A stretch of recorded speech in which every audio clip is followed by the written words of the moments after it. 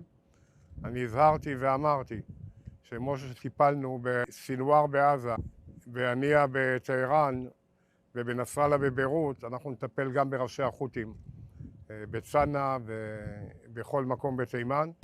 Israel को Houthi लगातार निशाना बना रहे हैं। इजरायल के डिप्टी फाइनेंस मिनिस्टर ने आज से 2 दिन पहले ही संयुक्त राष्ट्र को भी हूथी के बारे में चिट्ठी लिखने की बात कही थी, लेकिन संयुक्त राष्ट्र की तरफ से कोई प्रतिक्रिया नहीं आई।